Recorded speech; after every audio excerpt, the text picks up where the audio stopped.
அல்லேலூயா. ஆமென். கர்த்தர் நல்லவர். வந்திருக்கும் உங்கள் யாவரையும் இயேசுவின் நாமத்தில் அன்போடு வாழ்த்துகிறேன். கர்த்தருடைய கிருபை உங்களோடு கூட இருந்து நடத்தட்டும். இன்றைக்கு கர்த்தருடைய வார்த்தைக்கு ஆதாரமாக ஒரு வார்த்தையை நம்ம வாசிக்கலாம். நம் எல்லோருக்கும் நல்ல பரிச்சயமான ஒரு வேத வசனம். ஆபகுக் தீர்க்க தரிசனம் 2ஆம் அதிகாரம் அதன் 3வது வசனத்தை வாசிக்கலாம். ஆபகுக் தீர்க்க தரிசனம் 2ஆம் அதிகாரம் அதன் 3வது வசனம். குறித்த காலத்துக்கு தரிசனம் இன்னும் வைக்கப்பட்டிருக்கிறது, முடிவிலே அது விளங்கும், அது பொய் சொல்லாது, அது தாமதித்தாலும் அதற்கு காத்திரு, அது நிச்சயமாய் வரும், அது தாமதிப்பதில்லை. அது தாமதிப்பது இல்லை. ஸ்தோத்திரம். வேதம் அழகா இங்க ஒரு வார்த்தையை, கர்த்தருடைய வசனத்தை, கர்த்தருடைய தீர்க்க தரிசனமான வார்த்தையை, கர்த்தருடைய வாக்கு தத்தத்தை இங்க ஆபகுக் தீர்க்கதரிசியின் மூலமாக தேவன் அழகா என்ன பண்றாரு, அதை நிறைவேற்றுவேன்ற மாதிரி சொல்றாரு. எப்படி நிறைவேற்றுவேன்னு சொல்றாரு? குறித்த காலத்திற்கு தரிசனம் இன்னும் வைக்கப்பட்டிருக்கிறது.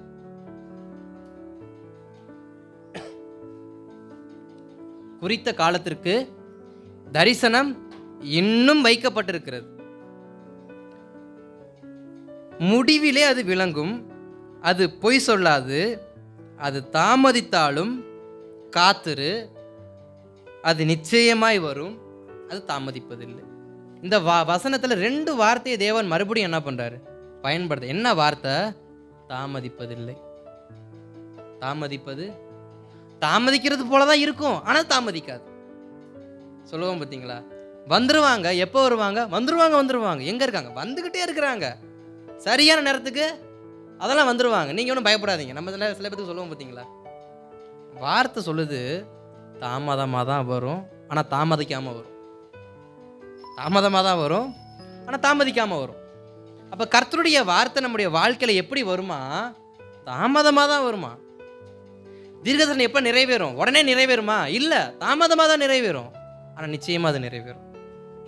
தாமதமாக தான் வரும், ஆனால் தாமதிக்காது. அப்போ இன்றைக்கு செய்திக்கு தலைப்பு என்னன்னா தாமதம். நம்முடைய வாழ்க்கையில் அநேக தாமதம் இருக்கு. சில ஆசீர்வாதம் நமக்கு தாமதமாக இருக்கு, சில சரீர சுகம் நமக்கு தாமதமாக தான் இருக்கு, சில ஆவிக்குரிய ஆசீர்வாதம் நமக்கு தாமதமாக தான் இருக்கு. இப்படி நிறைய விஷயம் கர்த்தருடைய பார்வையில் நம்ம பார்க்கும்போது அது நமக்கு எப்படி தான் இருக்கு? தாமதமாக தான் இருக்கு. ஆனால் வார்த்தை சொல்லுது தாமதியாமல் வரும். இங்க தேவன் இஸ்ரவேல் ஜனங்களுக்கு விடுதலையை குறித்து என்ன பண்றார்? சொல்றார். ஆபகுக் மூலியமா விடுதலையை நான் கொடுப்பேன். எப்போ கொடுப்பேன்? அது ஒரு குறித்த காலத்துல. இங்க தானியேல் புஸ்தகத்துல நம்ம 70 வருஷம் 62 வாரம் நம்ம என்ன பண்ணுவோம் பார்ப்போம். 7 வாரம் 62 வாரம் அப்படின்னு சொல்லிட்டு நம்ம சில கணக்கு வழக்க பார்ப்போம். ஆனா இங்க ஆபகுக்கை பொறுத்த வரைக்கும் கால நேரம்லாம் கிடையாது. வரும், அவ்வளவுதான். வரும், தாமதமாக தான் வரும், ஆனால் வரும். இப்போ சிலருக்குடைய வாழ்க்கையில் ஆசீர்வாதம் தாமதமாக தான் இருக்கும், ஆனால் நிச்சயமாக வரும். எத்தனை பேர் இதை விசுவாசிக்கிறீங்க? என் வாழ்க்கையில் கர்த்தர் ஆசீர்வாதத்தை தாமதமாக கொடுத்தாலும் நிச்சயமாக கொடுப்பார். கொடுக்காமலாம் போக மாட்டார், கொடுப்பார். தாமதமாகும், ஆனால் கொடுப்பார். அல்லேலூயா, ஸ்தோத்திரம். இதில் இருந்து நம்ம ஒரு 3 சத்தியத்தை நம்ம என்ன பண்ணுவோம்? தியானிப்போம். தாமதம் அப்படிங்கிறத வைத்து ஒரு 3 சத்தியத்தை நம்ம என்ன பண்ணுவோம்? தியானிப்போம். முதல் தாமதம் கால தாமதம். முதலாவது கால தாமதம். இன்னைக்கு அதுதான் நிறைய பேருக்கு பெரும் பிரச்சனையா இருக்கு. காலம் தாமதம் ஆகிக்கிட்டே என்ன பண்ணுது? 2வது கீழ்ப்படியாமைங்கிற தாமதம். கீழ்ப்படியாமைங்கிற தாமதம். 3வது தடை பண்ணுகிறவன் என்கிற தாமதம். ஒரு தாமதம் கால தாமதம், 2வது தாமதம் கீழ்ப்படியாமைன்ற தாமதம், 3வது தாமதம் தடை பண்ணுகிறவன் அப்படிங்கிற ஒரு தாமதம். இந்த கால தாமதம் அப்படிங்கும் பொழுது இந்த வசனத்தில் மறுபடியும் நம்ம வசனத்தை வாசிக்கணும். குறித்த காலத்துக்கு தரிசனம் இன்னும் வைக்கப்பட்டிருக்கு. அப்போ இங்கே வேதம் ஒரு வார்த்தையை சொல்லுது. கர்த்தர் ஒரு காலத்தை என்ன பண்ணியிருக்காரு? வைத்திருக்கிறார். கர்த்தர் ஒரு காலத்தை வைத்திருக்கிறார். அதுதான் குறித்த காலம். யாரு குறித்த காலம்? தேவன் குறித்த காலம். ஆபிரகாமை ஆசீர்வதிப்பதே கர்த்தருக்கு பிரியம். அப்போ இஸ்ரவேல் ஜனங்களை ஆசீர்வதிக்குவதே ஆசீர்வதித்து அவங்கள பெருக பண்ணுவார். அப்போ தமது ஜனங்களை ஆசீர்வதிப்பு தான் கர்த்தருக்கு பிரியம். ஆனால் எப்போ தெரியுமா ஆசீர்வதிப்பார்? அவருடைய காலம் வரப்போ தான் என்ன பண்ணுவார்? ஆசீர்வதிப்பார். நம்ம நினைக்கிறபடி கர்த்தர் நம்மளை ஆசீர்வதிக்க மாட்டார்.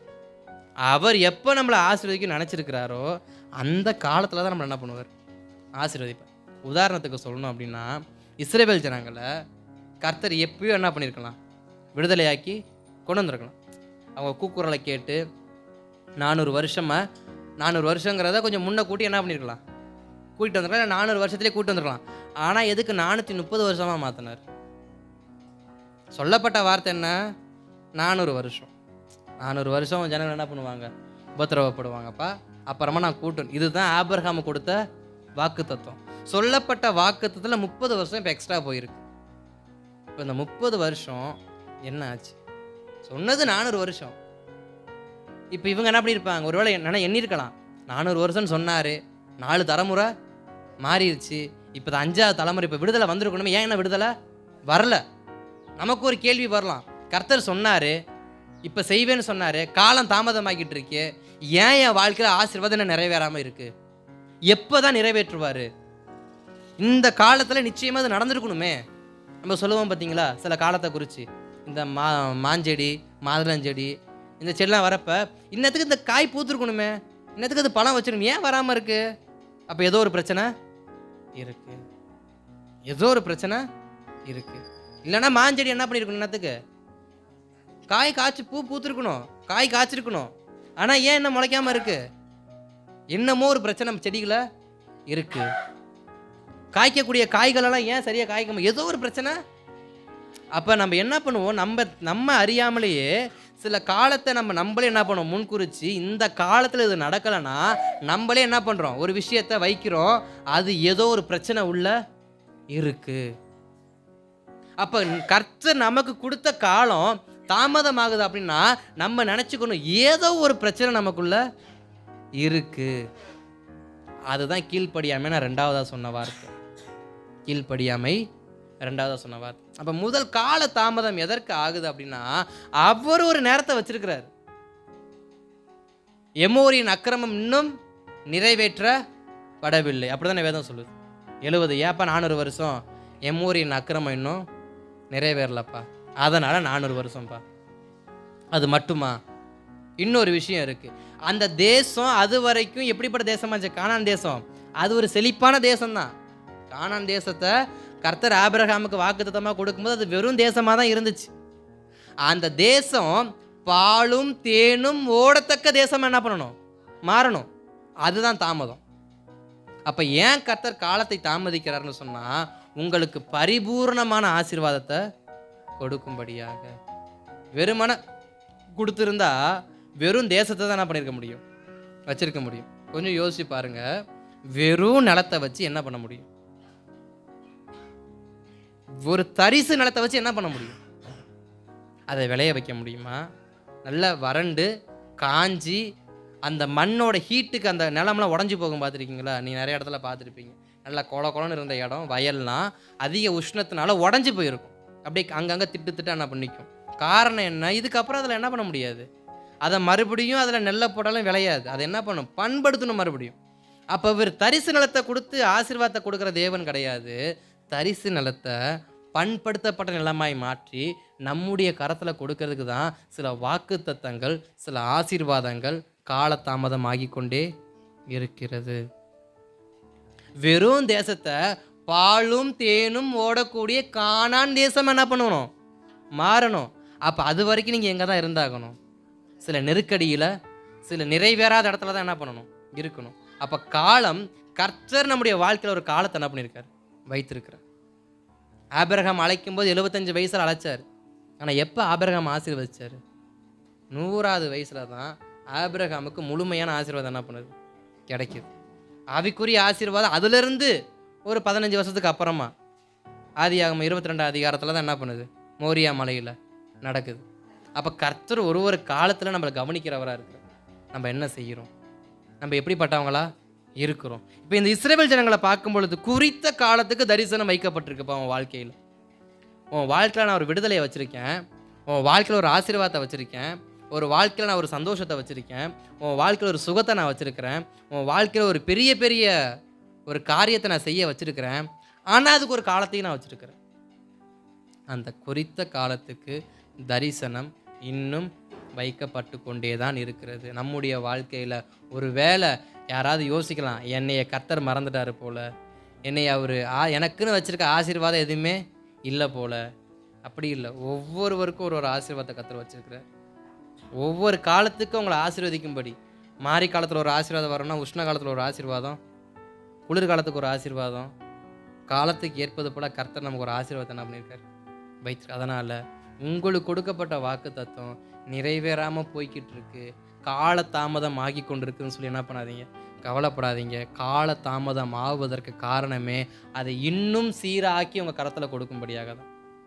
வெறுமையாக கொடுக்கறது இல்லை, இன்னும் அதை பண்படுத்தி, இன்னும் அதை சீர்படுத்தி, இன்னும் அதை ஸ்திரமாக்கி உங்கள் கையில் கொடுத்து அதை நீங்கள் அப்படி என்ன பண்ணணும், அனுபவிக்கணும். வெறும் தேசத்தை கொடுத்தா நீ மறுபடியும் உழுது பயிரிட்டு அதை விளைய செய்து பாலும் தேனும் ஓடக்கூடிய தேசமாக இஸ்ரவேல் ஜனங்கள தேசம் மாற்றுறது ரொம்ப கஷ்டம். ஆனால் கர்த்தரால் கூடாத காரியம். அவர் நினச்ச எந்த ஜாதியை வச்சு எந்த மனுஷனை வச்சு எந்த காரியத்தையும் செய்ய வைப்பார். யாருக்காக? தம்முடைய ஜனத்துக்காக. இவங்க கஷ்டப்பட்டாங்க. எங்கே தெரியுமா கஷ்டப்பட்டாங்க? எகிப்தில் கஷ்டப்பட்டாங்க. ஆனால் வாக்குத்தத்தம் எங்கே இருக்குது? கானானில். அப்போ எங்கே கஷ்டப்பட்டுக்கணும் இவங்க? ஒரு வேளை எகிப்துல இருந்து கானானில் தான் கஷ்டப்பட்டுக்கணும். ஒரு வேளை யோசிக்கலாம், சம்மந்தமே இல்லாத இடத்துல நான் என்ன பண்ணுறேன், எனக்கு வார்த்தை ஒன்று ஆனால் என் வாழ்க்கையில் நடக்கிறது. இவங்களுக்கு வாக்குத்தத்தம் கானானில், இவங்க அங்கே போய் கஷ்டப்பட்டால் கூட மனசை தேத்திருக்கலாம். நமக்கு கொடுக்கப்பட்ட தேசம் தான், நம்ம தான் என்ன பண்ணணும், உழுது பயிரிட்டு நம்ம தான் விவசாயம் பண்ணி நம்ம தான் அதை என்ன பண்ணணும், விளைய செய்யணும். அப்போ கஷ்டப்படுறது தப்பு கிடையாது. ஆனால் சம்பந்தமே நம்ம எகிப்துல கஷ்டப்படணும். ஆடு மேய்ச்சவனுக்கு செங்கல் இருக்கிற வேலை என்ன? மெய்ப்பனுக்கும் செங்கல் இருக்கிற வேலைக்கு என்ன சம்மந்தம்? அப்போ கர்த்தர் எதையோ ஒரு காலத்தை என்ன பண்ணியிருக்காரு, வைச்சிருக்கிறார். இந்த காலத்தில் இது நடக்கணும். அப்போ நம்முடைய வாழ்க்கையில் சில சம்பந்தம் இல்லாத விஷயம் நடக்கலாம். நம்முடைய வேலைக்கு சம்மந்தம் இல்லாத விஷயம், நம்முடைய வாழ்க்கைக்கு சம்மந்தம் இல்லாத விஷயம், நம்முடைய இருக்கிற இடத்துக்கு சம்மந்தம் இல்லாத விஷயம், சில விஷயம் என்ன பண்ணும், நடக்கும். அதனால் இந்த சூழ்நிலையெல்லாம் பார்த்து ஒரு வேளை என்னைய மறந்துட்டாரோ, என்னைய விட்டு விலகிட்டாரோ, அவர் சொன்னதை செய்வேன்ல சொன்னார் ஆனால் தாமதமாகிக்கிட்டே இருக்கே அப்படி நீங்கள் நினைப்பீங்கன்னா நீங்கள் நினைக்க வேண்டாம். அதை சீர்படுத்தி உங்கள் கரத்தில் கொடுக்கும்படியே இந்த கால தாமதமானது நடைபெற்று கொண்டிருக்கு. மோசையின் கரத்தில் எப்போவோ எகிப்து தேசம் என்ன பண்ணியிருக்கலாம், ஒப்பு கொடுத்து இஸ்ரவேல் ஜனங்களுக்கு விடுதலையை கொடுத்துருக்கலாம். ஆனால் மோசையை பக்குவம் அடையோடையும் கர்த்தர் என்ன பண்ணார், காத்திருந்தார். அப்போ அந்த 30 வருஷம் எதுக்கு? மோசே பக்குவம் அடைகிறதுக்கு, மோசே ஜனங்களை நடத்துறதுக்கு. அப்போ நம்ம தெரிஞ்சு கொள்ள வேண்டிய விஷயம், கர்த்தர் ஒரு காலத்தை நம்முடைய வாழ்க்கையில் தாமதமாக்குறாருன்னா ஏதோ ஒன்றை நம்மிடத்துலேருந்து அவர் என்ன பண்ணுறாரு, எதிர்பார்க்குறார். அது நம்முடைய அந்த ஆயத்தமாகக்கூடிய காரியமாக இருக்கலாம், இல்லை நம்முடைய ஒப்பு கொடுத்தலாக இருக்கலாம், இல்லை நம்முடைய கீழ்ப்படியாமையை கூட. இப்போ வாசிங்க மறுபடியும் அதே வசனத்தை 2:3 குறித்த காலத்திற்கு தரிசனம் இன்னும் வைக்கப்பட்டிருக்கிறது, முடிவிலே அது விளங்கும், அது பொய் சொல்லாது, அது தாமதித்தாலும் அதற்கு காத்திரு. ஸ்தோத்திரம். காத்திரு. இப்போ இரண்டாவது வார்த்தை, அது தாமதமாக தான் வரும், காத்திரு. காலம் தாமதமாக தான் வரும். சொன்னபடியே சொன்ன நேரத்துக்கு வாக்கு தத்தம் வராது, கால தாமதம் ஆகும், ஆனால் காத்திரு. அப்போ ரெண்டாவது நம்ம கற்றுக்கொள்ள வேண்டிய விஷயம் காத்திருக்கிற அனுபவம். எதுக்கு காத்திருக்கிற அனுபவம்? வார்த்தையை நிறைவேறும்படி காத்திருக்கிற அனுபவம். நம்ம அநேகருக்கு காத்திருக்கிறோம், வேலை செய்கிற இடத்துல காத்திருக்கிறோம். இப்போ கூட ஓட்டு போட எத்தனை பேர் காத்திருந்து ஓட்டு போட்டு வந்தீங்க? வெயில் கடக்க நின்று, கால் கடக்க நின்று ஓட்டு போட என்ன பண்ணீங்க? நின்று ஓட்டு போட்டு காத்திருந்து காரணம் என்ன? என்னுடையதை நான் என்ன பண்ணணும், என் ஓட்டை நான் என்ன பண்ணணும், போட்டுட்டு வரணும்னு சொல்லிட்டு நின்று வந்தீங்க. அப்போ கர்த்தரும் சில விஷயத்த காத்திருக்க வைக்கிறாருன்னா காத்திருக்கணும்.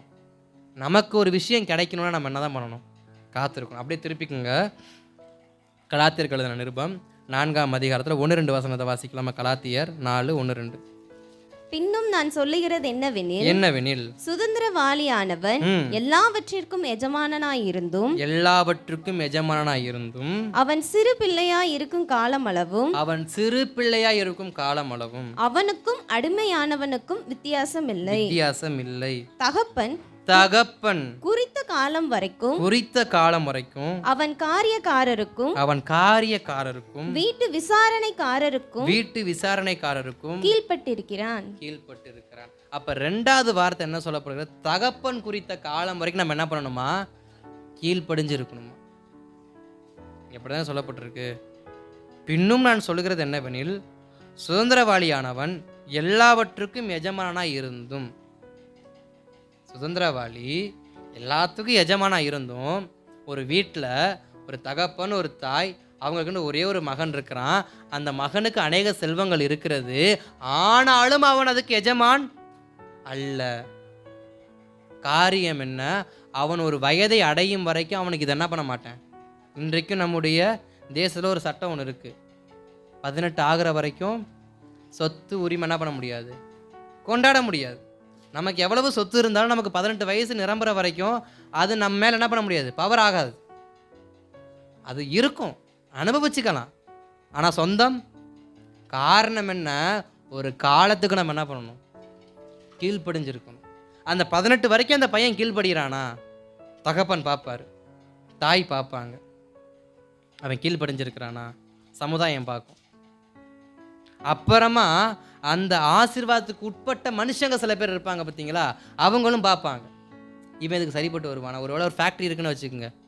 அந்த ஃபேக்ட்ரியை 18 வயசு ஆனதுக்கப்புறம் அந்த பையனுடைய, இந்த எஜமானுடைய பையன் தான் ஃபேக்ட்ரியை ரன் பண்ண போகிறாருன்னா, ஃபேக்ட்ரிக்குள்ளே இருக்கிறவன் பார்ப்பான், இவனுக்கு என்ன திறமை இருக்குது, இந்த ஃபேக்ட்ரியை ரன் பண்ணுற அளவுக்கு உனக்கு திறமை இருக்கா. இது அடுத்த கட்டத்துக்கு தகப்பன் ஒரு ஸ்டேஜில் வச்சுருக்கிறாரு, அப்பா வந்து 10வது இடத்துல வச்சுருக்காருன்னா பையன் 5வது இடத்துக்கு கொண்டு போவானா. இதை தான் உள்ளே இருக்கவங்க என்ன பண்ணுவாங்க, பார்ப்பாங்க. அப்போ என்ன பண்ணுவோம், நம்மளுடைய குவாலிட்டி, நமக்கு நம்முடைய வாக்கு தத்தத்துக்கு நம்ம குவாலிட்டி உள்ளவங்களை என்ன பண்ணணும், மாறணும். வெறுமன வார்த்தையை வச்சுக்கிட்டு கர்த்தர் காத்திருக்க சொல்லியிருக்காரு, நான் காத்திருக்கிறேன்றது, நம்ம குவாலிட்டி என்ன பண்ணணும், இன்க்ரீஸ் பண்ணிக்கணும். மோசேக்கு 40 வருஷம் வயசுலேயே ஆண்டவர் கொடுத்துருப்பாரு. அப்போ அவன் குவாலிட்டியே ஆகலை, அவன்கிட்ட திறமை கிடையாது, அவன்கிட்ட கோபம் மட்டும்தான் இருந்துச்சு. என்ன கோபம் இருந்துச்சு? என் ஜனங்களை அவன் அடிக்கிறான், நான் போய் அவனை என்ன பண்ணுவேன், அடிப்பேன். அப்போ 40 வயசில் மோசேக்கு இருந்தது கோபம் மட்டும்தான், அவனுக்கு பொறுப்பு இல்லை, ஜனங்கள் நடத்தக்கூடிய பக்குவம் அவனுக்கு இல்லை. இன்னும் சொல்ல போனால் 80வது வயசுலேயுமே பலகையை உடச்சி போட்டு கோபத்தில் தான் நின்னார், கோபத்தில் தான் கானான் தேசத்துக்குள்ளே போகாமலே போனார். அப்போ ஆண்டவர் நம்மகிட்ட விரும்புறது ரெண்டாவது விஷயம், எதுக்கு கீழ்ப்படிய சொல்கிறாரு, வார்த்தைக்கு நம்மளை தகுதிப்படுத்த நம்மளை என்ன பண்ணணுமா, கீழ்ப்படுத்தணும். அதுக்கு தான் இந்த கலாத்தியர் சொல்லுகிறது, வீட்டு எஜமான் அவனுடைய மகன் தான், எல்லாத்துக்கும் அவனுக்கு அதிகாரம் இருக்குது. நம்ம தகப்பனுடைய பிள்ளை, ஏசப்பா நமக்கு தகப்பனாக இருக்கிறபடினால அவருடைய சுதந்திரம் நமக்கு எல்லாமே இருக்குது. பிசாசை துரத்த நமக்கு அதிகாரம் இருக்குது, பேய்களை விரட்ட நமக்கு அதிகாரம் இருக்குது, வியாதிகளை சுகமாக்க நமக்கு அதிகாரம் இருக்குது, நம்ம ஜெபித்தோன்னா ஒரு அற்புதம் நடக்க நமக்கு அதிகாரம் இருக்குது. எல்லாத்தையும் நம்ம கொடுத்துருக்காரு. என்ன சொல்லி ஜெபம் பண்ணாரு? நீங்கள் என்னை அனுப்பினது போல, பிதாவை நோக்கி சொல்கிறாரு, பிதாவே நீங்கள் என்னை அனுப்பினது போல நானும் இவர்களை என்ன பண்ணுறேன், அனுப்புகிறேன். நீங்கள் எனக்கு கொடுத்ததை நான் இவங்களுக்கு கொடுத்து என்ன பண்ணுறேன், அனுப்புகிறேன். அப்போனா என்ன அர்த்தம்? அவருக்குரிய நமக்கு எல்லாமே இருக்குது, எல்லா ஆசீர்வாதம் நமக்குள்ளே தான் இருக்குது. ஆனால் கர்த்தருடைய காலம் வரும்போது அது என்ன பண்ணும், அது வரைக்கும் என்ன பண்ணணுமா, காத்திருக்கணும், கீழ்ப்படிதலோட காத்திருக்கணும். எனக்கு எல்லாமே தெரியுங்க, அது அல்ல. அதனால தான் இளையகுமாரன் என்ன பண்ணான், ஓடி போனான். மூத்த குமாரன் இருந்தும் பிரோஜனம் இல்லாமல் போயிடுச்சு. அப்போ தகப்பன் எதிர்பார்க்கறது என்ன, காலத்துக்கு முந்தி செயல்படக்கூடாது, காலத்துக்கு காத்திருக்கணும். மூத்த குமாரனுடைய சம்பவத்தை பார்க்கும்பொழுது அவன் கீழ்ப்படியாமல் என்ன பண்ணான், அவன் காலத்துக்கு கீழ்ப்படியலை, தகப்பனுக்கு அவன் கீழ்ப்படியலை. மூத்த குமாரன் காலத்துக்கு, இளையகுமாரன் காலத்துக்கு கீழ்ப்படியலை, மூத்த குமாரன் தகப்பனுக்கு கீழ்ப்படியலை. அப்போ என்ன வித்தியாசம் ரெண்டு பேர்த்துக்கும்? நமக்குள்ள வார்த்தைக்கு நம்ம காத்திருந்தாலும் நம்ம காலத்துக்கு என்ன பண்ணுறதில்ல, காத்திருக்கிறதில்ல. நம்ம காலத்துக்கு காத்திருந்தாலும் தகப்பனின் வார்த்தைக்கு நம்ம என்ன பண்ணுறதில்ல. அதனால தான் ரெண்டாவது வார்த்தை, தகப்பனின் வார்த்தைக்கு என்ன பண்ணணும், கீழ்ப்பட்டிருக்கணும். அதுக்கு நம்மள குவாலிட்டி உள்ளவங்களா மாற்றணும். அதற்கு நம்மளை ஆயத்தப்படுத்திக்கணும். ஏன்னா வசனம் சொல்லுது, ஆயத்தப்படு, உன்னோடு கூட சேர்ந்து அநேகரை ஆயத்தப்படுத்து. இதுதான் வார்த்தை. ஃபஸ்ட்டு நம்ம ஆயத்தப்படணும், ரெண்டாவது நம்ம கூட இருக்கிறவங்களை ஆயத்தப்படுத்தணும். அதுக்கு நம்ம ஃபஸ்ட்டு என்ன ஆகணும்? குவாலிட்டியாக மாறணும். நம்மக்கிட்ட குவான்டிட்டி முக்கியம் இல்லை, குவாலிட்டி தான். எத்தனை பேர், 2000 பேர் 3000 பேர் இல்லை, ஒருத்தராக இருந்தாலும் எந்த அளவுக்கு அவங்க குவாலிட்டியாக இருக்கிறாங்க, எந்த அளவுக்கு தரமாக இருக்கிறாங்க. கடைக்கு போகிறோம், ஒரு 500 நகைங்க, கவரிங் நகைங்க கிடைக்குது, சரிங்களா? ஒரு 500 கவரிங் நகை இருக்குது, ஒரே ஒரு அரை பவுனு தங்க நகை இருக்குது. கடைக்காரர் சொல்கிறாரு, எப்பா இங்கே பாருப்பா, 500 விதமான ஆடம்பரமான கவரிங் நகைகள் இருக்குது. நகைகள் உங்களுக்கு எத்தனை வித்தியாசம் இருக்குன்னு தெரியும். ஆரம், ஒட்டியான, நெத்தி சுட்டி, லொட்டு லொசுக்குன்னு எல்லாமே இருக்கும். இப்போ இந்த 500 வகையான கவரிங் நகை இருக்குது, ஆனால் ஒரே ஒரு வடிவமே இல்லாமல், வடிவம் இல்லாமல், தோற்றம் இல்லாமல், அலங்கரிப்பு இல்லாமல், டிசைன்ஸ் இல்லாமல், மொட்டையாக ஒரு கட்டையாக ஒரு அரை பவுன் கிடக்குது. எதை எடுப்போம்?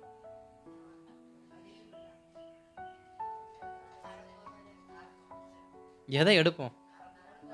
எங்க டிசைனாக கிடக்கு, ஏகப்பட்ட டிசைன்ஸ் வெரைட்டி இருக்குது, அவ்வளவு டிசைன்ஸ் வச்சுருக்குறாங்க. இந்த 2 மடக்கு செயின், 3 மடக்கு, 4 மடக்கு, 5 முறுக்கு, 6 முறுக்குலாம் சொல்லுவாங்கள்ல, அதிரசம் மாதிரி இப்படி டிசைனாக வச்சுருக்குறாங்க. ஃபோனை நோண்டக்கூடாது, சரியா? இன்னொரு பக்கம் சொல்லுவாங்க, இந்த ரெட்டைப்படை செயின், அப்புறம் டபுள் டக்கரு, பின்னாடியும் டிசைன் இருக்குது, முன்னாடியும் டிசைன் இருக்குது, மாற்றி மாற்றி போட்டுக்கலாம். இப்போ ஒரு லேட்டஸ்ட் ஒன்று வந்திருக்கு. இப்போ இவ்வளவு இருக்குது, இது வேண்டாம், ஆனால் வடிவமே இல்லாமல் பிரயோஜனப்படாத அரை பவுன் நகை மட்டும் வேணால், இது என்ன அர்த்தம்? கோல்டு வேணும்னா காரணம் என்ன? 1000 டிசைன் போடலாம், அதில் குவான்டிட்டியாக தான் இருக்குது, குவாலிட்டி. இது தரம் கெட்டதாக இருந்தாலும் எப்படிப்பட்டதாக இருக்குது? குவாலிட்டியாக இருக்குது. அப்போ நம்மக்கிட்ட அலங்கரிப்பு முக்கியம் இல்லை. அலங்கரிப்பு நம்ம எப்படி இருக்கிறோம், நம்ம எவ்வளோ வசனத்தை வாசிக்கிறோம், அதை கர்த்தர் பார்க்குறத எதை தெரியுமா பார்க்குறாரு? உள்ளான மனுஷன் நாளுக்கு நாள் புதிதாக்கப்பட்டிருக்கிறானா, அந்த குவாலிட்டியை தான் பார்க்குறாரு. 40 வருஷம் எதுக்கு மோசைக்காண்டி காத்தது? வேற மனுஷன் கிடைக்காமையா? மோசே மாறினா 40 வருஷம் கழிச்சு மறுபடியும் அக்கினி முச்சடி நடுவில் என்ன பண்ணார்? போய் நின்னார். ஃபஸ்ட்டு மோசே ஆயத்தமாகாமல் போய் என்ன பண்ணார்? நின்னார். எங்கே போய்? எகிப்தில் இருக்கிற ஒரு போர்ச்சுகல் முன்னாடி போய் நின்னார். பயந்து ஓடினார். 40 வருஷம் கழிச்சு முச்சடி வந்து நிற்கிறார் தேவன். இப்போ அவன் எப்படிப்பட்டவனா இருக்கிறான்? இன்றைக்கி சிலருக்கு கர்த்தர் மறுபடியும் உங்களை சந்திக்க ஆயத்தமாக இருக்கிறார். இன்றைக்கி நீங்கள் எப்படி இருக்கிறீங்க அப்படின்னு. முந்தி பலவீனமாக இருந்தீங்க, முந்தி பரிதபிக்கப்பட்டவங்களாக இருந்தீங்க, முந்தி தூஷிக்கிறவங்களாக இருந்தீங்க, முந்தி பின்வாங்கி போகிறவங்களாக இருந்தீங்க. இப்போ எப்படி இருக்கிறீங்க? பேதுருவுக்கு வந்து பார்த்தது போல் சிலருடைய வாழ்க்கையை கர்த்தர் மறுபடியும் ஆலோசித்து பார்க்க அவர் என்ன பண்ணுறாரு? விருப்பம் உள்ளவராக இருக்கிறார். யார் ஆலோசித்து பார்த்தார்? தமது ஜனங்களை தான் அவர் என்ன பண்ணார்? ஆலோசித்தார். யாரை வனாந்தத்தில் அழிச்சு போட்டார்? கீழ்ப்படியாதவங்கள. யாரை ஆலோசித்து யாரை அவங்கள வந்து கொண்டு போய் சேர்த்தாரு? கீழ்ப்படிஞ்சவங்களை கொண்டு போய் சேர்த்தார். அப்போ நம்முடைய தரம் மாற்றிக்கொள்ள வேண்டும். தகப்பன் விரும்புவது போல பிள்ளை இருக்கணும். அப்போ தான் தகப்பனுக்குரியவைகள் பிள்ளைக்கு என்ன பண்ணும்? சேரும். தகப்பன் நினைக்கிறாரு, என் பிள்ளைக்கு இதெல்லாம் நான் கொடுக்க ஆசைப்பட்றேன், ஆனால் என் பிள்ளை அதுக்கு சரியான பக்குவம் இல்லாமல் இருக்கிறானே, நான் என்ன பண்ணுறது? அப்படின்னா யாருக்கு அது போகும்? மூன்றாவது மனுஷனுக்கு. எத்தனை பேருடைய தகப்பன்மா சொல்லியிருக்காங்கன்னு தெரில. நீ மட்டும் ஒழுங்காக நான் என் சொத்தை போகிறேன், அனாதை ஆசிரமத்துக்கு என்ன பண்ணிடுவேன்? எழுதி வச்சுட்டு போயிடுவேன். காரணம் என்ன? அந்த ஆசீர்வாதத்திற்கு நீ தகுதியானவன் இல்லை, அதனால தான் நான் வேற ஒருத்தருக்கு என்ன பண்ணுறேன். அப்போ தேவன் எதை விரும்புகிறாரு? நமக்கு கொடுத்த வாக்கு தத்தம் நிறைவேறணும்னா அதுக்கு தகுதி உள்ளவங்கள என்ன பண்ணணுமா? கீழ்படுகிறவங்களா, காத்திருக்கிறவங்களா மாறணுமா? இளையகுமாரன் காத்திருக்கல, புத்தி தெளிஞ்சு வந்தான். மூத்த குமாரன் அங்கேயே தான் இருந்தான். சில பேர் இளையகுமாரனை தான் பார்த்துட்டு இருக்கோம், மூத்த குமாரன் யாரும் பார்க்கறது இல்லை. ஓடி போனவனை தான் பார்க்குறோம். உள்ளே இருக்கிறவனு சரியில்லாமல் இருக்கிறானே. அப்போ இளைய குமாரனை பற்றி நான் வெளியில் இருக்க ஜனங்களை நான் பார்க்குறேன், மூத்த குமாரனை பற்றி நான் உள்ளே இருக்க ஜனங்களை பார்க்குறேன். மூத்த குமாரன் வரும்பொழுது உள்ளே இருக்கிற ஜனங்களே தகப்பனுடைய சுதந்திரத்துக்கு தகுதியானவர்களாக இல்லாமல் இருக்கும் பட்சத்தில் வெளியில் இருக்கிறவன் எப்படிப்பட்டவனாக இருந்தால் நமக்கு என்ன? போனவன் வந்தானா வராட்டி என்ன? உள்ளே இருக்கிறவனும் சரியில்லையே. தகப்பனுக்கு 2 பிள்ளைங்க, ரட்சிக்கப்பட்ட விசுவாசி ஒன்று, ரட்சிக்கப்படாத விசுவாசி ஒன்று. ரட்சிக்கப்படாத விசுவாசி சரியில்லை, ரட்சிக்கப்பட்ட விசுவாசியே சரியில்லாமல் இருக்கும் பொழுது ரட்சிக்கப்படாதவன் எப்படி பண்ண நமக்கு என்ன? இப்போ பார்வை வருதா இல்லையா? இயேசுவுக்கு 2 பிள்ளைங்க இருக்கிறாங்க, ஒன்று விசுவாசின்னு ஒன்று அவிசுவாசி. விசுவாசி அவிசுவாசி மாதிரி இருந்தா அவிசுவாசி எப்படி இருந்தால் நமக்கு என்ன? அவன் என்னைக்காவது புத்தி திரும்பி வருவான். ஆனால் அந்த உள்ளே இருக்கிற விசுவாசி இருக்கிறான் பார்த்தீங்களா, வசனம் சொல்லவே இல்லை. அவன் புத்தி தெளிஞ்சான்னு சொல்லப்படலை, அவன் தகப்பனுக்கு கீழ்ப்படிஞ்சான்னு சொல்லப்படலை, அவன் தகப்பனுடைய ஆஸ்திக்கு உரியவனாக மாறினானோ யாரை தான் சொல்லப்படுச்சு? வெளியில் போனவன் தான் புத்தி தெளிஞ்சு உள்ள. அப்போ என்ன அர்த்தம்? வெளியில் ரட்சிக்கப்படாத இருக்கவன் கூட என்ன பண்ணுறான்? ரட்சிக்கப்படுறான். உள்ளே இருக்கிற ஆடு என்ன பண்ணுறதில்ல, மனம் திரும்புறது. இப்போ யாருக்கு சத்தியத்தை சொல்ல வேண்டியதாக இருக்குது? வெளியில் போனவனுக்கா உள்ளே இருக்கிறவனுக்கா? அதனால தான் சொல்கிறார், உள்ளே இருக்க நமக்கு காத்துரு, கீழ்ப்படி, நிறைவேறும். அவன் நம்புறான்ப்பா. சமாரியா ஸ்திரீ நம்புனா, நாய்க்குட்டியை போல தாழ்த்தி நம்புனா, ஆசீர்வாதத்தை பெற்றுக்கொண்டா. ஆனால் அதே இடத்துல இந்த சதுசேயரும் பதிசேயரும் வேதப்பரம் என்ன பண்ணலை, ஏற்றுக்கொள்ளலை. அதனாலேயே சில பேர் அற்புத அடையாளங்களை ஆண்டவர் என்ன செய்யாமல் போனார்னு சொல்லி வேதம் போட்டிருக்கு, வசனம் போட்டிருக்கு. என்ன சொல்லுது? அவனுடைய அவிசுவாசத்தினாலேயே அவர் அங்கே அற்புத அடையாளங்களை செய்யவில்லை. அவர் என்ன பண்ணிட்டாரு? போயிட்டாரு. யார் இந்த அவிசுவாசி? யூத ஜனங்கள் அவரை விசுவாசியாதனால அவங்க அவிசுவாசியா மாறிட்டாங்க. சமாரியா ஸ்திரீ சம்பந்தமே இல்லாத ஒருத்தி விசுவாசிச்சா அவ விசுவாசியா மாறிட்டா. இப்போ நம்ம கவனிக்க வேண்டிய விஷயம், இளைய குமாரனா இருந்தாலும் புத்தி தெளிஞ்சு வந்தா தகப்பனுடைய பிள்ளை தான். மூத்த குமாரனா இருந்தும், தகப்பன் வீட்டில் இருந்தும், தகப்பனுடைய ஆசீர்வாதத்துக்கு உரியவனா இருந்தும், என் ஆடுகள் உனக்கும் ஆடுகள் தான், என்னுடைய ஆசீர்வாதம் உனக்கும் ஆசீர்வாதம் தான் மூத்த குமாரனுக்கு அவ்வளவு சொல்லியும் மூத்த குமாரன் மனம் திரும்பவே அவன் வீட்டுக்குள்ளே இருந்தவன் தான். அதனால தான் சொல்கிறாரு, உனக்கான காலம் வரும்பொழுது, கலாத்தியரில் சொல்லப்பட்டது போல், உனக்கான காலம் வரும்பொழுது நீ எஜமான என்ன பண்ணுவ? ஒருவேளை மூத்த குமாரன் மாத்திரம் இளைய குமாரோடைய வருகையை சந்தோஷத்தோடு எதிர்பார்த்துருந்து அப்பாவோட சேர்ந்து அந்த சந்தோஷத்தை பகிர்ந்து கொண்டிருப்பான்னு சொன்னால், தகப்பனுக்கு அடுத்த ஸ்தானத்தில் மூத்த குமாரன் வந்திருப்பான். வேதம் அதான் சொல்லுது, மூத்த குமாரன் சேஷ்டபுத்திர பாகத்துக்கு உரியவன். மூத்த குமாரன் எல்லா ஆசீர்வாதத்திற்கும் உரியவன். சேஷ்டபுத்திர பாகம் மாத்திரம் இல்லை, அடுத்த ஸ்தானமே அவன் தான். அந்த வீட்டில் அடுத்த யாருன்னா அவன் தான், மூத்த குமாரன் தான். 1000 பேர் இருந்தாலும் மூத்த குமாரன் வைக்கிறது தான் சட்டம் தகப்பனுக்கு அடுத்து. இப்போ அவன் எதை இழந்து போகிறான்? சேஷ்டபுத்திர பாகத்தை இழந்து போகிறான், தகப்பனுக்கு அடுத்த ஸ்தானத்தை இழந்து போகிறான். எல்லா முதல் பரிவாட்டையும் அவன் என்ன பண்ணுறான்? காரணம் என்ன? கீழ்ப்படியாததுனால. அப்பா அவ்வளவு சொல்லி அவன் என்ன பண்ணலை? டேய் நம்ம தம்பி தான்டா, அட்ஜஸ்ட் பண்ணிக்கடா, பொறுத்து போடா. ஆஹா, எப்படி வேசிகள் இடத்துல போய் செலவழித்து போட்டவனுக்கு நீ என்னையா வக்காலத்து வாங்குறீன்னு கேட்டானா இல்லையா? அப்படிதானே போட்டிருக்கு. நான் அப்படி போனேனா? அப்போ உனக்கு அந்த புத்தி இருக்குதானே போகணுன்னு. அப்போ வேதத்தில் நம்ம கற்றுக்கொள்ள வேண்டிய இன்றைக்கான சத்தியம் என்னன்னா, காத்திருக்கணும். எதுக்கு காத்திருக்கணும்? வாக்கு தத்துவம் நிறைவேறுவதற்கு காத்திருக்கணும். அது எப்படி தெரியுமா காத்திருக்கணும்? தகப்பன், அதாவது பிள்ளையானவன் தகப்பனுக்கு கீழ்ப்படிந்திருக்கிறது போல எல்லாவற்றுக்கும். ஒரு பெரிய செல்வ சீமான் அவன் கீழ்ப்படிந்திருக்கிறான். நீங்கள் நிறைய ஆர்டிக்கலை வாசிச்சிருப்பீங்கன்னு நினைக்கிறேன். நான் ஒரு ஆர்டிக்கலை வாசித்தேன். ஒரு பெரிய ஒரு ஐஸ்வர்யவான தகப்பன் இருக்கிறாரு. அவங்க அப்பா சொல்லிட்டாரு, நீ 1 மாதத்துக்கு என்ன பண்ணணும்? இந்த வீட்டுக்கு நீ இருக்கக்கூடாது, இந்த ஊரில் நீ இருக்கக்கூடாது, எங்கேயாச்சும் போ, கஷ்டப்படு. அப்புறமா அந்த நாள் நிறைவேறதுக்கப்புறம் நான் என்ன பண்ணுறேன் பார்க்குறேன் அப்படின்னாரு. அதே போல் அந்த தகப்பன் அந்த பிள்ளையை அமுச்சு விட்டார். அவன் எங்கெங்கேயோ ஏறி இறங்கி ஊர் விட்டு ஊர், அப்புறமா ஒரு இடத்துல போய் நின்று வேலை கேட்டு, என்ன தெரியுமா வேலை பார்த்தாரு? ஹோட்டலில் சப்ளையர் வேலை பார்த்துட்டு இருந்தார். டீ கடையிலையும் ஹோட்டல்லையும் பேக்கரியிலையும் சப்ளையர் வேலை என்ன பண்ணுறாரு பார்த்துட்ருக்கார். சப்ளையர் வேலை பார்க்குறப்ப எவ்வளோ திட்டு விழுகும். ஆறி போச்சுன்னா திட்டு விழுகும், மாற்றி கொண்டு வந்தால் திட்டு விழுகும். எத்தனை திட்டு நம்மளே நான் திட்டியிருக்கேன். ஏதாவது மாறி போச்சு அப்படின்னா.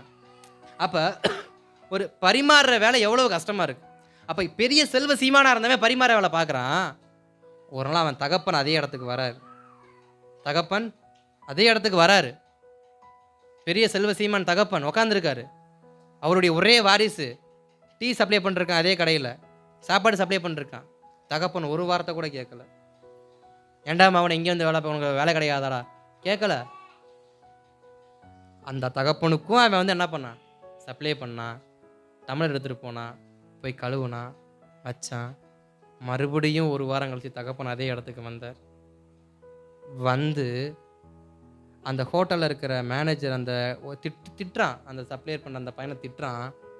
திட்டிக்கிட்டு இருக்கும்போதே அப்பா வேகமாக வந்தார். யார் தெரியுமா அவன்? சார், சப்ளையருக்காக சப்போர்ட் பாங்க சார், அவன் சப்ளைலடா, என் புள்ளடா. இந்த கம்பீரத்தோடு என்ன பண்ணார், கூட்டுப்பான். காரணம் என்ன, நம்ம கஷ்டப்பட வேண்டிய காலத்தில், நம்ம கற்றுக்கொள்ள வேண்டிய காலத்தில், நம்முடைய தரத்தை நம்ம உயர்த்துகிற காலத்தில் தகப்பன் எப்படி தான் இருப்பார், அமைதியாக தான் இருப்பார். எந்த தகப்பனாலும் அமைதியாக தான் இருப்பாங்க. காரணம் என்ன, வளர்ந்து வரட்டும் பார்த்துக்கலாம். கஷ்டப்படும் போது சில தகப்பன்மார்கள் பார்த்து வேடிக்கை பார்க்குறாங்களா, நீங்கள் ஆதங்கப்படுவீங்க. நான் கஷ்டப்படுறேன், எங்கள் அப்பையும் பாரு பார்த்துட்டு சும்மாவே நின்றுருக்கிறான்னு. பரவாயில்ல, கஷ்டப்படுங்க. காலம் வரும்போது கர்த்தர் ஆசீர்வதிப்பார். காலம் வரும்போது கர்த்தர் ஆசீர்வதிப்பார். நீங்கள் அதை போய் பெருசாக எடுத்துக்கிட்டு இருக்கீங்க. இப்போ அந்த குமாரன் மட்டும் நினச்சிருந்தானா, எங்கள் அப்பனுக்கு எவ்வளவு நெஞ்செழுத்தம் இருக்கும், நான் சப்ளையர் வேலை பார்த்துட்ருக்கேன், இங்கேயே வந்து எனக்கே ஆர்டர் கொடுத்து எனக்கே டிப்ஸ் கொடுத்துட்டு போனால் எங்கள் அப்பா அம்மைக்கு எம்பூட்டு இருக்கும், வந்திருக்குமா வந்திருக்காதா? ஆனால் அதே தகப்பன் 2 வாரம் கழிச்சு கூப்பிட்டு போனால் அவன் கனவு கண்டானா? அதுதாங்க தகப்பனுடைய நேசம். நம்ம இயேசு அந்த மாதிரி தான். நம்மளை கஷ்டப்படும் பொழுது நம்ம பார்த்துக்கிட்டே தான் இருப்பார். அந்த சமாரிய ஸ்திரீ தன் அவ்வளவா தாழ்த்துறா, நாய்க்குட்டியை விட கேவலமாக தாழ்த்துறா. பொறுமையாக இருந்தார். காரணம் என்ன, எவ்வளவு தான் இறங்கி போகிறான்னு பார்க்குறேம்மா.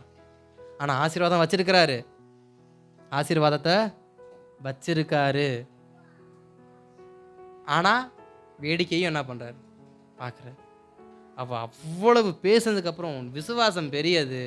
இங்கே சொன்ன வேகத்துக்கு அங்கே என்ன பண்ணுது, அற்புதம். நமக்கானதை கர்த்தர் வச்சிருக்கிறாரு. நம்ம எவ்வளவா கீழ்ப்படுகிறோம் அவருக்கு, நம்ம எவ்வளவா அவளுக்கு காத்திருக்கிறோம், அவர் சமூகத்தில் எவ்வளவா காத்திருக்கிறோம், அதான் முக்கியம். தாமதித்தாலும் காத்துரு. அப்போ எவ்வளவா கர்த்தருடைய பாதை நம்ம காத்திருக்கிறோன்றது தான் முக்கியம். வார்த்தைக்கு நிறைவேறுது நிறைவேறல ரெண்டாவது, காத்திருக்கிறது தான் முதல்ல.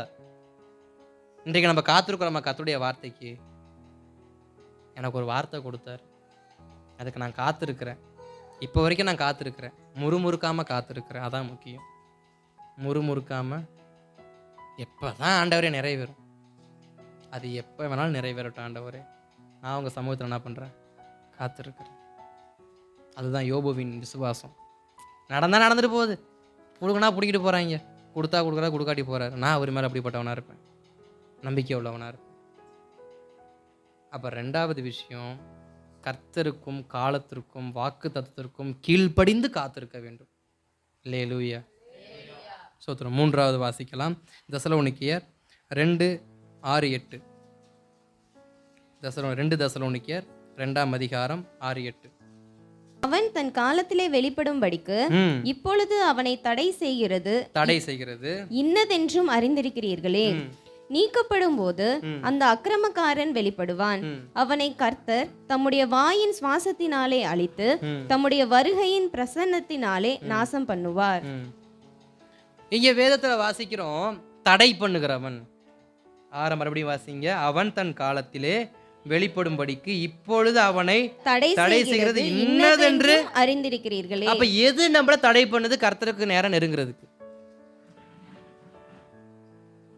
என்ன வாக்கு தத்தம் நம்முடைய வாழ்க்கையில் நிறைவேறதுக்கு எது தடையா இருக்கு? நமக்கு அது தெரியுமா? அதை குறித்து நம்முடைய வாழ்க்கையில வாக்கு தத்தம் ஏன் தடையா இருக்கு, அதுக்கான காரணம் தெரியுமா? இன்னது, ஏன்னா வசனம் சொல்லுது, அவன் தன் காலத்திலே வெளிப்படும்படிக்கு இப்பொழுது அவனை தடை செய்கிறது இன்னதென்று அறிந்திருக்கிறீர்களே. அப்ப நமக்கு தெரியும் நம்முடைய ஆசீர்வாதத்திற்கு தடையா இருக்கிறது எது அப்படின்னு. தெரியுமா தெரியாதா? நம்ம வாக்கு தத்துவம் தடையாகிறதுக்கு காரணம் என்ன? ஏன் இன்னும் நம்முடைய வாழ்க்கையில் நிறைவேறாமல் இருக்கு? அப்போ நமக்கு காரணம் தெரியும். கர்த்தரே அறிவார்னு சொல்லவே முடியாது. நமக்கு தெரியும். ஏன் என் வாழ்க்கையில் வாக்குத்தத்தம் நிறைவேறாமல் இருக்குன்னு நமக்கு தெரியும். ஏன் கர்த்தர் சொன்னதை இன்னும் நம்ம வாழ்க்கையில் செய்யாமல் இருக்காருன்னு நமக்கு தெரியும். காரணம் ஏதோ ஒன்று கீழ்ப்படியாமல் இன்னும் நம்முடைய வாழ்க்கையில் இருக்கிறது என்பது நமக்கு நன்றாக தெரியும். அதை தான் மாற்றிக்கன்னு சொல்கிறாரு. தடை பண்ணுகிறவன் இங்கே பிசாசு யாரையும் தடை பண்ணல. நம்ம தான் சில விஷயத்தை என்ன பண்ணுறோம், தடை பண்ணிக்கிட்டே இருக்கிறோம். அப்போ தடை பண்ணுகிறவன் அவருடைய வருகை வரும் பொழுது அந்த தடை பண்ணுகிற எண்ணம் நம்மை விட்டு அகன்று போகுமானால் நமக்கு குறிக்கப்பட்ட அந்த காலத்தில் கர்த்தர் நம்மளுடைய தரிசனத்தை என்ன பண்ணுவார், நிறைவேற்றுவார். அப்போ எது தாமதமாகுது, தடை பண்ணுகிறவன் மாறணும், அதுக்காக என்ன ஆகுது, தாமதமாகுது. தடை பண்ணுகிறவன் இன்னும் தாமதப்படுத்தி கொண்டே இருக்கிறான் சில விஷயத்தை மாற்றிக்கிறதுக்கு. தாமதம்னு தெரியும், தடைன்னு தெரியும், அதை மாற்றிக்கொள்வதற்கு நம்ம என்ன பண்ணணுமா, ஸ்டெப் எடுக்கணுமா. அதான் குறித்த காலத்திற்கு தரிசனம் இன்னும் வைக்கப்பட்டிருக்கிறது, அது தாமதித்தாலும் காத்திரு, அது நிச்சயமாய் வரும், அது தாமதிப்பதில்லை. அப்போ தடை பண்ணுகிற நம்ம தான் என்ன பண்ணுற, சில விஷயத்தை இன்னும் தாமதப்படுத்திட்டு இருக்கோம். மாற்ற வேண்டிய விஷயத்தை நாம் மாற்றணும்னா நாம் தாமதம் இல்லாமல் நாம் மாற்றிக்கொள்ள விஷயங்களை நம்முடைய வாழ்க்கையில் நம்முடைய ஜீவியத்தில் நம்ம மாற்றுவோன்னு சொன்னால் நம்முடைய வாழ்க்கையில் நடக்க வேண்டிய எல்லா நன்மையும் கர்த்தர் ஏற்ற காலத்தில் நிறைவேற்றி முடிக்க அவர் போதுமானவராக இருக்கிறார். அதுதான் யோபு சொன்னார், எனக்கு குறித்ததை நிறைவேற்ற அவர் எப்படிப்பட்டவராக இருக்கிறாரு, போதும். அப்போ மாற்ற வேண்டியது என்னதான், மற்றவனை கிடையாது. அங்கே யோபுவை பொறுத்த வரைக்கும் சிநேகிதர்கள் அவர் மாற்றலை, தன் மனைவி அவர் மாற்றலை, தன் சுற்றி இருக்கிற ஜனங்களை அவர் மாற்றலை, மாற்றினது அவரு தான். தன்னை அவர் ஒப்பு கொடுத்தாரு. ஏதோ ஒரு விஷயம் குறை இருக்கு, கர்த்தரனையை கை வச்சுட்டார். ஏதோ ஒரு விஷயம் இருக்கு, இல்லை நான் ஃபுல் பர்ஃபெக்டாக இருந்தாலும் பரவாயில்ல, அவர் கொடுத்தாரு, அவர் எடுத்தார் ஸ்டேட்மெண்ட்டு. அப்போ தடை பண்ணுகிற நம்ம தான் என்ன பண்ணணும், மாறணும். சிலருக்கு தான் பிசாசுடைய தடை இருக்குது, சிலருக்கு நம்ம தான் என்ன பண்ணுறோம், தடையாக இருக்கிறோம். ஏன்னா தானியேல் புத்தகத்தில் வரப்போ தானியேல் சொல்லுவார், தானியேலுக்கு தூதன் சொல்லுவார், நீ நல்லவன் தான், நீ உத்தமன் தான், ஆனால் என்ன பண்ணுறது, தடை பண்ணுறவன் வந்துட்டானே, அதனால் என்ன பண்ணேன், கொஞ்சம் தாமதமாக வந்தேன். வாசிங்க 9:23, நீ மிகவும் பிரியமானவன், ஆதலால் நீ வேண்டிக் கொள்ள தொடங்கின போதே கட்டளை வெளிப்பட்டது, நான் அதை அறிவிக்க வந்தேன், இப்போது சொல்லுகிறேன், வார்த்தையை நீ கவனித்து கேட்டு தரிசனத்தை அறிந்து கொள். அதே 10வது வசனத்தில் 11வது வசனத்தை வாசிங்களேன். அவனை நோக்கி, பிரியமான புருஷனாகிய தானியேலே, நான் இப்பொழுது உன்னிடத்திற்கு அனுப்பப்பட்டு வந்தேன், ஆதலால் நான் உனக்கு சொல்லும் வார்த்தையின் பேரில் நீ கவனமாய் இருந்து கால் ஊன்றி நில் என்றான். இந்த வார்த்தையை அவன் என்னிடத்தில் சொல்லுகையில் நடுக்கத்தோட எழுந்து நின்றேன். அப்பொழுது அவன் என்னை நோக்கி தானியேலே, பயப்படாதே, நீ அறிவை அடைகிறதற்கும் உன்னை உன்னுடைய தேவனுக்கு முன்னாக சிறுமைப்படுத்துகிறதற்கும் உன் மனதை செலுத்தின முதல் நாள் துவங்கி உன் வார்த்தைகள் கேட்கப்பட்டது, உன் வார்த்தைகளின் நிமித்தம் நான் வந்தேன். வார்த்தை நிமித்தம் வந்தேன். அப்போ இங்கே வார்த்தை என்ன சொல்லுகிறது, நீ காத்திரு, உனக்கு முதல் நாளே வெளிப்பாடு வந்துருச்சு. ஆனால் சிலருடைய ஆசீர்வாதத்தை தடுக்கிறது என்னமோ பிசாசு தான். சிலருடைய ஆசீர்வாதத்தை பிசாசு தடுக்கிறான், அதுவும் இங்கே வேதம் சொல்லுகிறது. ஆனால் சில ஆசீர்வாதத்தை நம்ம தான் என்ன பண்ணுறோம், தடுக்கிறோம். அதையும் நமக்கு வேதம் என்ன பண்ணுது. அதனால தான் பேதுருக்கிட்ட போனார். நேசிக்கிறாயா பேதுரு, நேசிச்சேன்னா திறவுகளை ஒன்றை கொடுப்பேன், என்ன வேற இடம் தூக்கி. நீ தாமதமாக இருந்தனாக்க, நீ தடை பண்ணுகிறவனா இருந்தனாக்க, நீ ஆயத்தப்படாமல் நீ இன்னமும் மீன் வலையவே தூக்கி தோளில் போட்டிருந்தானா நீ என்ன பண்ண முடியாது, அப்போஸ்தலனாக மாற. உனக்கு கொடுத்த தரிசனம் என்ன, அப்போஸ்தல தரிசனம். புறஜாதிகள் மத்தியில், அதாவது யூதருக்கு மத்தியில் கர்த்தருடைய வார்த்தையை பகிரங்கப்படுத்தி புறஜாதியின் மத்தியில் கர்த்தருடைய வார்த்தையை பிரசங்கிக்கும்படி உனக்கு நான் தரிசனத்தை கொடுத்து உனக்கு நான் அழைப்பு கொடுத்தேன். ஆனால் நீ மீன் வலையை கீழே இறக்காமல் தரிசனம் என்ன பண்ணாது, வார்த்தை யாருக்குன்னு தெரில, இறக்க வேண்டியது இறக்காமல் ஏற வேண்டியது என்ன பண்ணாது, ஏறவே ஏறாது. மீன் வலையை இறக்குற வரைக்கும் கர்த்தருடைய வாக்குத்தத்தம் நிறைவேறவே உங்கள் தோளில் இருக்கிற மீன் வலையை கீழே தூக்கி போடுங்க. கர்த்தர் சொன்னதை அவர் நிறைவேற்றுவார். உங்கள் தோளில் இருக்கிற, உங்கள் வீட்டில் இருக்கிற, உங்கள் சிந்தையில் இருக்கிற மீன் வலையை முதல்ல தூக்கி எறிங்க. எங்கே வீசலாம்? எங்கே வீசினா எது கிடைக்கும்? அந்த எண்ணம் இருக்குது பார்த்தீங்களா? மீன் வலை எதுக்கு வீசுவாங்க? ஏதாவது கிடைக்குமா? நம்ம நிறையா விஷயத்தை வீசுகிறோம். ஏதாவது கிடைக்குமா கிடைக்குமா கிடைக்குமா கிடைக்குமா கிடைக்கும், எதுவும் கிடைக்காது. வெறும் வலை தான் வரும். வெறும் வலை தான் வரும். அவர் சொன்னாதான் அமிலத்தக்க படகு என்ன பண்ணும்? மீன் கிடைக்கும். அவர் சொல்லலைன்னா வெறும் வலை தான். நீங்கள் வெறும் வலையை வீசிக்கிட்டே இருப்பீங்கன்னா வெறுமையாக தான் இருக்கணும். அவர் சொல்லுகிற பிரகாரம் வலையை போடுவீர்கள் என்றால் படகு அமிலத்தக்க மீனானது நமக்கு கிடைக்கும். இது வேத வார்த்தை. அப்போ நம்ம இறக்க வேண்டியதை இறக்காம நம்ம படகு என்ன பண்ணாது? அமிழ்ந்து போகாது. அதே போல் பின் நாட்களில் பேதுருடைய வாழ்க்கையில் அவன் மறக்க வேண்டிய மீன் வலையை மறக்காததுனால தான் அவன் கரத்தில் கொடுக்க வேண்டிய திறவுகோலானது தாமதமாக கிடைத்தது. அப்போ நம்முடைய வாழ்க்கையில் சில தாமதம் வருவதற்கு காரணம் தடை பண்ணுகிற நாம இன்னும் என்ன பண்ணலை? மாறலை. பேதுரு மாறினாரு. கர்த்தர் வார்த்தையை, சாவியை கொடுத்தார். அப்போ நம்ம மாறுவோன்னு சொன்னால் நம்ம கையில் கர்த்தருடைய சாவியானது கொடுக்கப்படும். இல்லை என்றால் பறிக்கப்படும். கொடுக்கணுமா பறிக்கணுமா? கொடுக்கணும். அப்போ ஆபகுக்கு 2:3 என்ன சொல்லுது? குறித்த காலத்திற்கு தரிசனம் இன்னும் வைக்கப்பட்டிருக்கிறது, முடிவிலே அது விளங்கும், அது பொய் சொல்லாது, தாமதித்தாலும் அதற்கு காத்திரு, அது நிச்சயமாய் வரும், அது தாமதிப்பதில்லை. அப்ப தாமதம் என்பது நம்முடைய வாழ்க்கை தற்காலிகம். தாமதம் தற்காலிகம். காலம் தாமதமானாலும் நம் கீழ்ப்படிதல் உள்ளவராக இருக்கும் பொழுது, நாம் தடை பண்ணுகிற தாமதத்தை நம்ம தூக்கி எறியும் பொழுது, ஏன்னா சில விஷயங்கள் மாற்றிக்கன்னு சொல்கிறப்ப நம்ம என்ன தான் பண்ணுறோம்? தாமதமாக தான் பண்ணிக்கிட்டு இருக்கிறோம். அதை தான் வேதம் சொல்லுது. நீ தடை பண்ணுகிற விஷயத்த, நீ அந்த தாமதிக்கிற விஷயத்தை மாற்றி போடு, எல்லாம் மாறும். அல்லேலூயா. அப்போ நம்முடைய வாழ்க்கையில் தாமதமாகிற ஆசீர்வாதம் நிச்சயமாய் வரும். நிச்சயமாக வரும். கால தாமதமானால் நிச்சயமாக வரும்.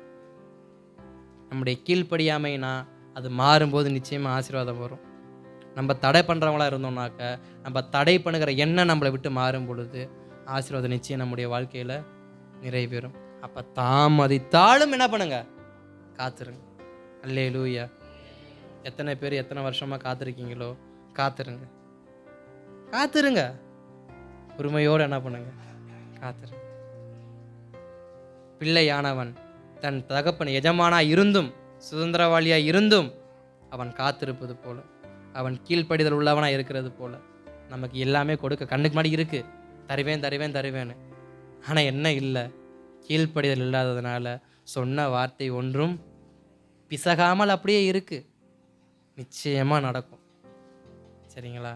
அதனால் கீழ்ப்படிவோம். காலத்துக்கு நம்மளை ஒப்பு கொடுப்போம். நம்ம தடை பண்ணுகிறா இருக்கிற காரியத்தில், நம்ம தடையாக இருக்கிற விஷயத்துக்கு நம்ம வாசலை திறப்போம். கர்த்தர் நம்முடைய வாழ்க்கையில் அந்த தாமதம் என்கிறதை நீக்கி விட்டு ஆசீர்வாதத்தை நமக்கு என்ன பண்ணுவார்? தருவார். ஜெபிக்கலாமா?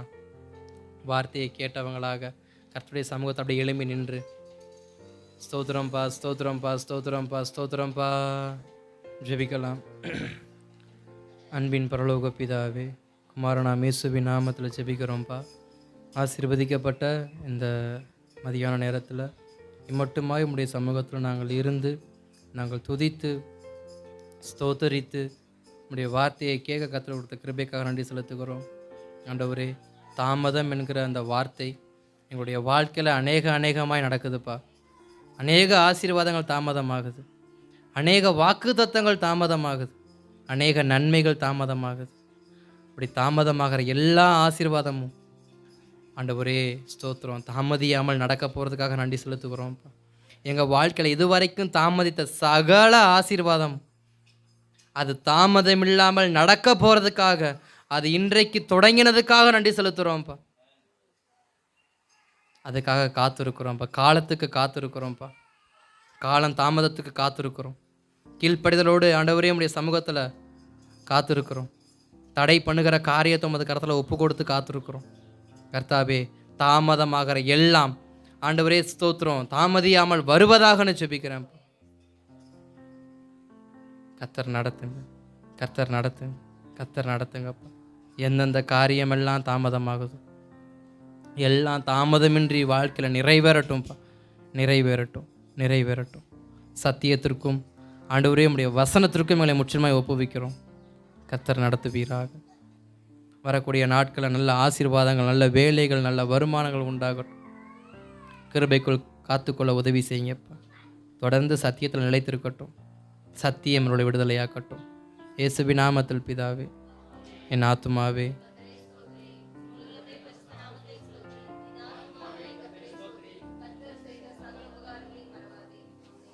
ஒன்றான மெய் தேவனாய் இயேசு கிறிஸ்துவின் கிருபையும் பிதாவின் அன்பும் பரிசுத்த ஆவியானவருடைய அந்யோன்ய ஐக்கியம், சமாதானம், சந்தோஷமும் நம்மேலும் நம் குடும்பத்தார் மேலும் இயேசு கிறிஸ்துவின் இரண்டாம் வருகை பரியந்தம் தங்கி தாபரிப்பதாக. அல்லேலூயா, அல்லேலூயா, அல்லேலூயா. தாமதித்தாலும் தாமதமில்லாமல் வரும். கர்த்தருக்கு காத்திருங்க. அல்லேலூயா. ஸ்தோத்திரம், ஸ்தோத்திரம்.